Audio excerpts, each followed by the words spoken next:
Salut les beautybooks, c'est Marie et bienvenue sur ma chaîne.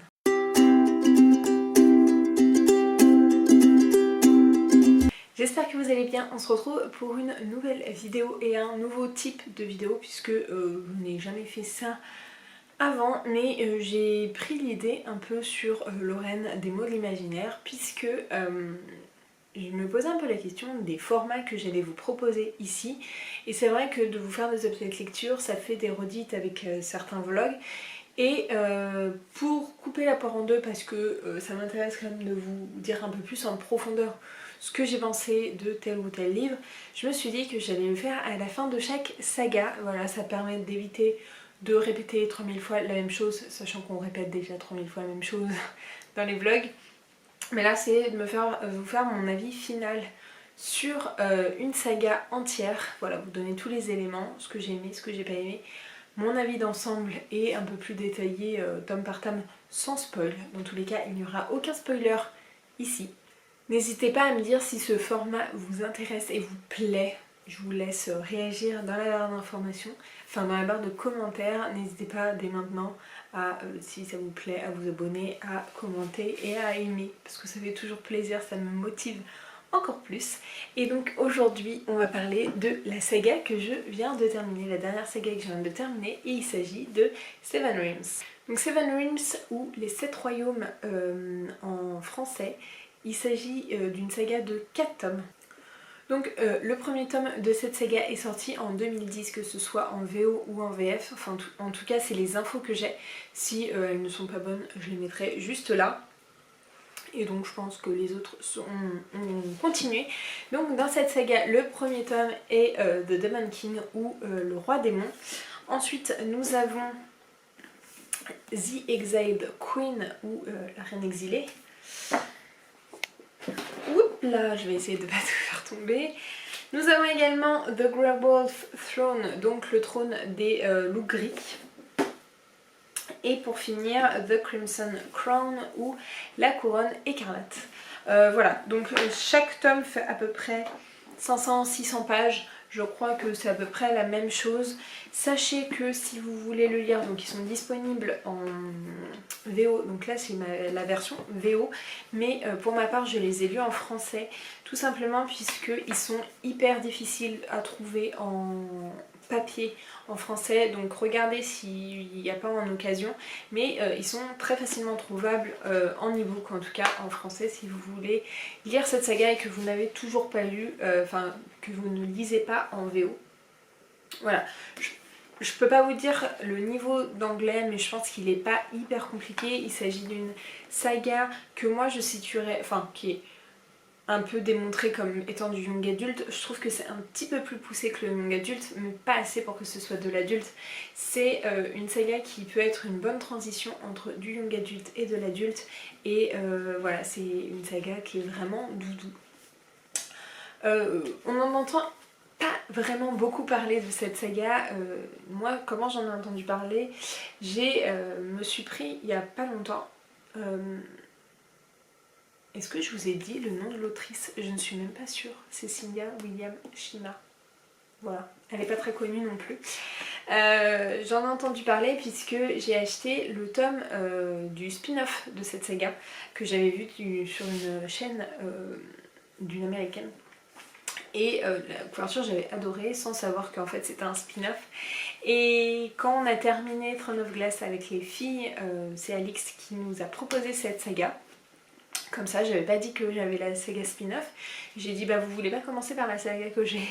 On m'a dit bah non, en fait la première saga c'est celle-là, et ensuite on pourra lire la saga d'après. Donc on a commencé ce premier tome en lecture commune avec les filles. Je sais plus exactement, en début d'année, je pense en mars-avril. Je saurais pas vous dire exactement quand est-ce qu'on a commencé, même plus tôt je pense. Et j'ai été très sceptique par ce premier tome. Si vous voulez, le speech de base, on va suivre le point de vue de 2 personnages. D'un côté, on va avoir Raisa qui est la princesse héritière du royaume. Elle doit absolument, le jour de son anniversaire, trouver un mari et se marier rapidement. Sa mère veut absolument qu'elle se marie rapidement parce qu'elle sent qu'elle ne va pas faire long feu encore dans le royaume. Du coup elle veut un avenir pour sa fille et Reza elle est jeune, elle veut juste découvrir le monde, apprendre beaucoup de choses, profiter de la vie et ne veut absolument pas se marier. Sachant qu'en plus on est du coup dans un Rénome où il y a eu une ancienne guerre avant entre le Rénome du coup, enfin avec la reine, les hauts magiciens et les clans, parce que là il y a vraiment trois clans distincts. On a le royaume, enfin, la reine avec toute la cour, etc. On a les hauts magiciens qui sont pas hyper bien vus, mais la reine a forcément un haut magicien pour la protéger. Et les clans qui sont eux un peu plus dans les montagnes, qui font beaucoup de fabrication artisanale, enfin bref, c'est un petit peu compliqué. Et donc Reza, elle, sa mère est du coup la reine et son père fait partie des clans. Donc elle est un mi-reine, mi-clan. Et du coup voilà, ils veulent absolument la marier, soit avec une personne des 7 royaumes, soit avec le futur haut magicien, et elle ne veut absolument pas. De l'autre côté, on va découvrir un jeune des clans, donc Anne, H-A-N, qui est un ancien voleur, qui a arrêté pour pouvoir subvenir aux besoins de sa mère et de sa sœur, et qui a toujours vécu avec des gourmettes au poignet, et du coup d'où son surnom Gourmette Alistair. Et voilà, et un jour il va surprendre des hauts magiciens dans ses terres un peu, il va voir qu'ils ont une amulette, et il va réussir à leur subtiliser leur amulette, et il va se rendre compte que l'amulette réagit bizarrement avec lui, et que elle aurait appartenu à un ancien méchant qui se trouve être le roi démon. Et voilà, et de fil en aiguille, les deux personnages vont se rencontrer. Reza va cacher un peu son identité à Anne, parce que bon, il faut pas trop dire à quelqu'un des clans et un ancien voleur que la personne qui est avec n'est autre que la princesse héritière, parce qu'on ne sait pas trop comment elle va survivre. Mais voilà un peu le speech de base. Donc on a un univers où on a un royaume, enfin un Rénome, on a un univers où il y a de la magie, où il y a des clans, où il y a un enjeu politique assez important, puisque les 7 royaumes sont un peu en guerre, il faut réussir à les regrouper.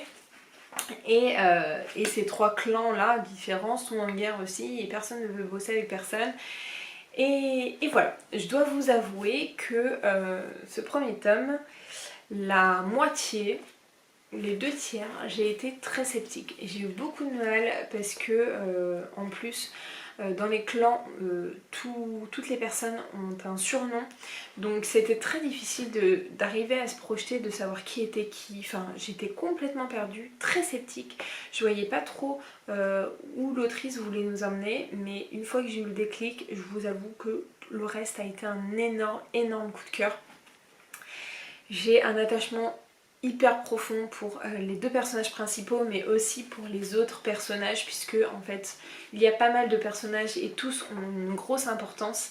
On apprend à se méfier un peu de tout le monde, et ouais, je trouve que c'est hyper bien construit, c'est hyper bien écrit, la plume est fluide.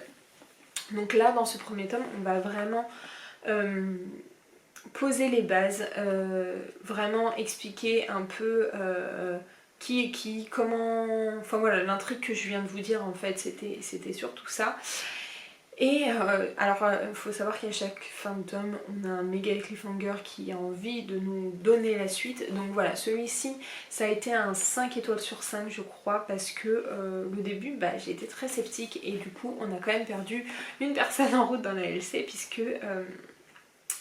Alix n'a pas trop accroché. En fait, elle a été hypée que vers la fin, et du coup elle n'a pas réussi à se remotiver pour la suite. Donc le reste on l'a fait que en lecture commune avec Sandra, et Sandra elle était hypée dès le début, et après on était comme des folles pendant tout le long. On a imaginé des choses, on a essayé de trouver la fin et tout, mais franchement il y a des trucs qui étaient prévisibles. Il y a des trucs beaucoup imprévisibles, et il y a des trucs, en fait, c'était prévisible, mais on a été surpris et ça c'est trop bien je trouve. Donc voilà, celui-là ça a été le moins bon je pense, puisqu'il est quand même long, il faut s'accrocher un peu. Enfin moi je trouvais que c'était un peu compliqué de savoir qui était qui, dans quel camp, enfin voilà, il y avait des trucs qui étaient un peu flous. Ensuite nous avons donc The Exiled Queen, où là on va suivre nos deux personnages, sans qu'ils le sachent, hein, qui sont ensemble, dans une formation, chacun a sa formation, et on en apprend beaucoup plus du coup sur la partie magie dans ce tome, et j'ai trouvé ça hyper intéressant. On a pas mal de complots aussi autour de la magie, celui-ci est vraiment basé sur la magie. Et je le trouve très intéressant. J'ai adoré. On a vraiment la partie scolaire, école. Celui-ci je me souviens que je l'avais lu pendant le mois de mai je crois, puisque c'était pour le mois de la fantasy, et je trouvais que il marchait vachement avec le côté scolaire, école, formation, et voilà. Ensuite The Grey Wolf Throne, là on a plus une comment, ah d'ailleurs j'ai un petit marque-page qui est là-dedans, on a plus un côté enfin dans les deux derniers on voit plus la politique qui joue, toutes ces batailles de pouvoir, de il faut se marier avec un tel, comme ça on fait des alliances politiques, voilà. Surtout celui-ci il est très fortement politisé, et je trouve que on a un développement des personnages qui est vraiment bien. Franchement on a mal pour eux, on se demande comment à un moment donné ils vont s'en sortir, parce que c'est assez compliqué. Il y a beaucoup de révélations au fur et à mesure, et on en apprend plus du coup sur le passé, sur ce fameux roi démon, sur l'ancienne reine, l'ancienne ancêtre de Reiza. Et sur ce dernier tome, on a eu, mais c'était l'apothéose.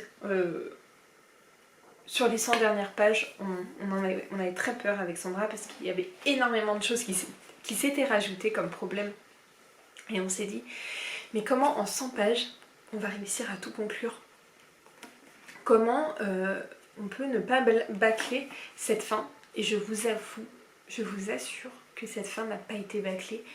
On a adoré, c'était un vrai plaisir, même si il y a 2-3 trucs qui étaient un peu faciles, un peu simplets par rapport à la conclusion. On sent quand même que il reste des trucs à résoudre, mais c'était dingue, c'était vraiment dingue. J'ai eu beaucoup de mal à dire au revoir au personnage.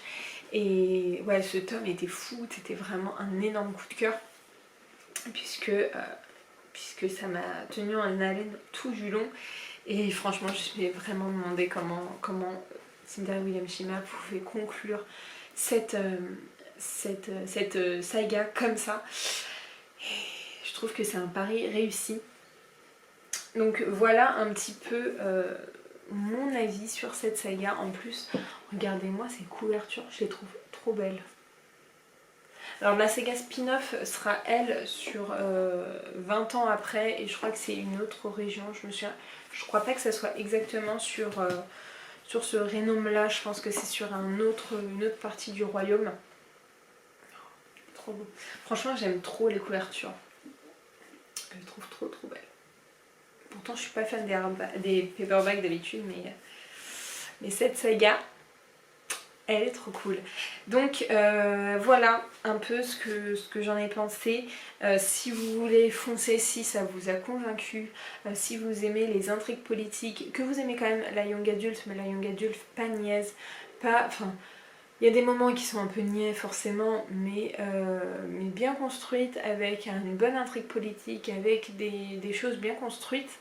Une belle plume, enfin une plume assez agréable et très addictive, des personnages auxquels on s'attache. Franchement, foncez, je peux que vous le recommander. Je suis assez dégoûtée que la saga ne soit plus dispo en français. J'espère qu'ils vont la rééditer à un moment donné. J'ai trop envie de la faire découvrir, puisque ça a été ma plus belle découverte de l'année 2021. Je sais que Perfect Flow l'a lu aussi il y a des années et que ça fait partie de ses sagas préférées. Et franchement ça m'a trop motivée quand j'ai commencé et je me suis dit non mais c'est pas possible. Avec le premier tome je me suis dit mais pourquoi j'arrive pas à accrocher aussi bien? Et franchement une fois que j'étais dedans je n'arrivais plus à penser à autre chose. J'ai adoré et là faut qu'on s'appelle Alexandra pour pouvoir faire un débrief. Mais je vous le recommande vivement. Donc voilà pour cet update un peu pour ce, j'ai fini une saga, donc la saga de Seven Rings. Je suis trop contente de vous en avoir parlé, je sais pas si ça va donner quelque chose au montage, si ça sera bien construit. N'hésitez pas à venir me voir si vous avez des questions, si vous avez d'autres interrogations là-dessus, si vous avez peur de quelque chose, si vous voulez savoir un peu plus. N'hésitez pas. J'espère que cette vidéo vous aura plu. N'hésitez pas comme d'habitude à la liker, à la commenter et à vous abonner. Je vous mets juste ici pour vous abonner. Ici ma dernière vidéo. Et en attendant une prochaine vidéo, je vous fais de très gros bisous et je vous dis à très bientôt. Ciao!